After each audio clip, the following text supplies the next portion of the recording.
Lumutang muli ang matagal ng posisyon ng India laban sa International Criminal Court o ICC matapos muling umikot sa social media at iba't ibang talakayan ang kanilang naging pahayag noong pagbuo ng Rome Statute noong 1998. Noong Agosto 10, 1998, isa ang India sa mga bansang bumoto ng no sa Rome Statute na siyang nagtatag sa ICC. Sa kanilang opisyal na paliwanag, nagpahayag ang bansa ng pangamba na maaring lumawak ang kapangyarihan ng internasyonal na hukuman lampas sa orihinal nitong layunin. Ayon kay Dilip Lahiri, na noon ay Head of Delegation ng India, ang ICC ay dapat lamang gamitin sa mga pambihirang sitwasyon kung saan tuluyan ng bumagsak ang estado o hindi na gumagana ang sistemang panghukuman ng isang bansa. Aniya, ang nasa isip ng mga nagbalangkas ng ICC ay isang hukuman na kikilos lamang kapag wala ng kakayahan ng isang bansa na magbigay ng hustisya sa sarili nitong mamamayan. Gayunman, iginiit ni Lahiri na habang lumalawak ang saklaw ng Rome Statute, lumalaki rin ang posibilidad na magamit ito para sa mga layuning pampolitika o dahil sa labis na kasigasiga ng mga nagsasakdal.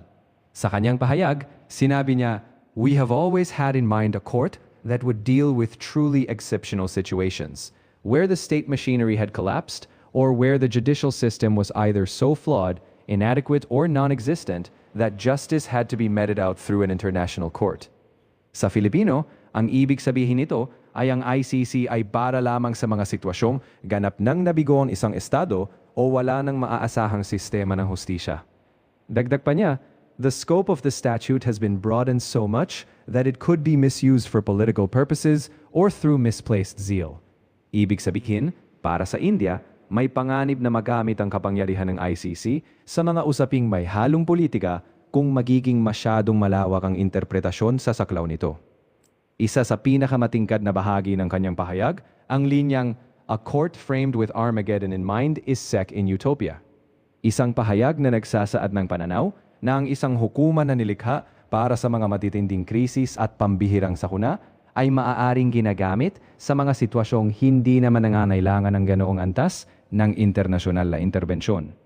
Mahigit 28 taon na ang nakalipas mula nang sabihin ito ng India, ngunit hanggang ngayon ay nananatiling bahagi ng pandaigdigang debate ang tanong kung kailan dapat makialam ang isang internasyonal na hukuman at kung hanggang saan dapat manaig ang jurisdiksyon ng isang bansa na mayroon namang gumaganang sistemang panhukuman. Lumabas ang matapang na pahayag mula sa Russia matapos muling questionin ng kanilang Foreign Ministry ang International Criminal Court o ICC.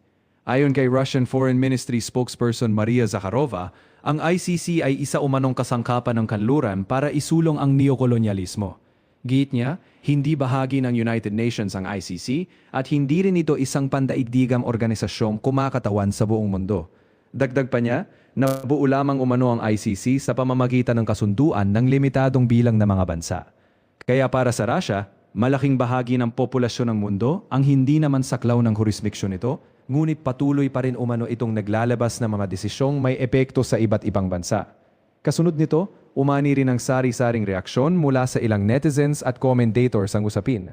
Ayon kay Steve Murray, bagamat nabuo ang ICC sa pamamagitan ng Rome Statute na napagkasunduan sa loob ng United Nations Framework, hiwalay at independenteng organisasyon umano ito. Aniya, may ugnayan pa rin ang ICC at United Nations dahil maaring mag-refer ng mga kaso ang UN Security Council sa ICC para imbestigahan. Nagbibigay rin umano ang ICC ng taunang ulat sa UN General Assembly. Samantala, mas direkta naman ang naging pahayag ni Douglas Luna.